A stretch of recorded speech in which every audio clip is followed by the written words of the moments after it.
بعد العمر ده كله، وبعد ما الراجل استلمك قبل كاس العالم بكام شهر، وبعد ما رجع لك لعيبه وراح لاعب كل المدارس الاوروبيه الممكنه، بعد ما الراجل ادالك نموذج في الشخصيه القويه بتبقى ازاي، وفي الكلام في المؤتمر الصحفي قبل وبعد اي مباراه بيكون ازاي، وبعد ما ادى ابرع نموذج ومثال في تحفيز لعيبته اثناء وقبل وحتى بعد كاس العالم، بعد العمر ده كله تروح وتقول له انت مجبر انك تاخد حمد الله في تشكيل المنتخب الوطني. قصه غريبه جدا بتخرج من صحفي انا ما اعرفوش، انه وليد الرجراجي مجبر انه يضم حمد الله للمنتخب الوطني، والحقيقه انه السند هنا مش قادر افهمه، لانه بعيدا عن كون وليد الرجراجي لا يتاثر باي حاجه في المطلق، وبعيدا عن ان الراجل ده بعد اي انجاز وبعد اي مباراه بيصر ان احنا ما حققناش حاجه، وانه ما ينفعش بعد ما انت بقيت رابع العالم انك تبقى كده وما تاخدش كاس الامم الافريقيه، بعيدا عن ان الراجل طموح وليس له حدود ومستحيل انه يغرق نفسه بنفسه، فانت بتتكلم على لعيب جامد جدا. يعني خلي الرجراجي ده على جنب، حمد الله ايه ما الغريب ان يتم وجوده في منتخب المغرب، لكن الحقيقه انه النوع ده من الصحفيين بيضطر ان الرجراجي يتدخل تاني ويدي مؤتمر صحفي من اياهم انه يطلع ويرد بالمنطق. يعني الرجراجي هنا ما دخلش في خناق، ودخل وقال والله انت لو عندك السند انا مستعد ان اجي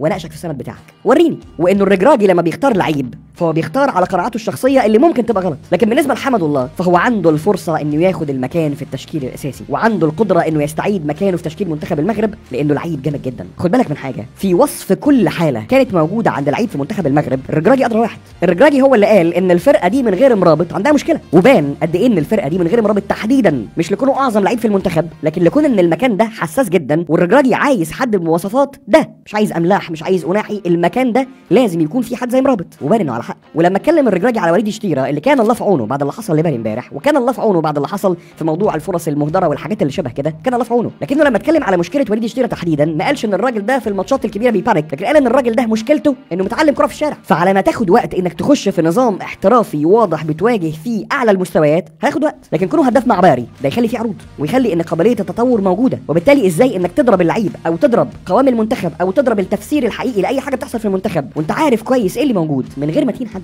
ففي حاله حمد الله وفي اي حاله هتظهر وليد الرجراجي هو ادرى حد بالمنتخب وباللي بيحصل في المنتخب وبان المنتخب محتاج ايه في الوقت ده. واللي انا مستغربه الحقيقه انه اذا كان وليد الرجراجي بيخطئ، نفترض جدلا ان الراجل اخطا في اي قرار من قراراته، وراك يا اخي ده انت اعلاميا المفروض انك تتصدى لاي محاوله اي حد من بره المغرب يهاجم الرجراجي عليها. نفترض مثلا الرجراجي لعب مباراتين وحشين، ما اللعيبه في كاس العالم جابت اخرها وخلاص ده كان اقصى الطموح وخلاص مفيش بعد كده. يفترض ان الاعلام المغربي يتصدى لاي حاجه جايه ناحيه المغرب بالذات لما تمثل المنتخب دي، لو مع الرجاء مع الوداد مع اي حاجه تعدي فيها وعليها، لكن الراجل اللي عمل لك اعظم حاجه في تاريخ بلدك رياضيا وكرويا في كاس العالم يستحق انك تبقى في ظهره طول ما انت حاسس ان مفيش جريمه حصلت. الرجراجي محتاج دعم الاعلام المغربي، والحقيقه انه دي واحده من النماذج اللي انا عمري في حياتي ما شفت حاجه شبهها قبل كده، لكني واثق ان الراجل زي ما انتصر في كل معاركه اللي فاتت هيقدر يطلع في المعركه دي وهو منتصر.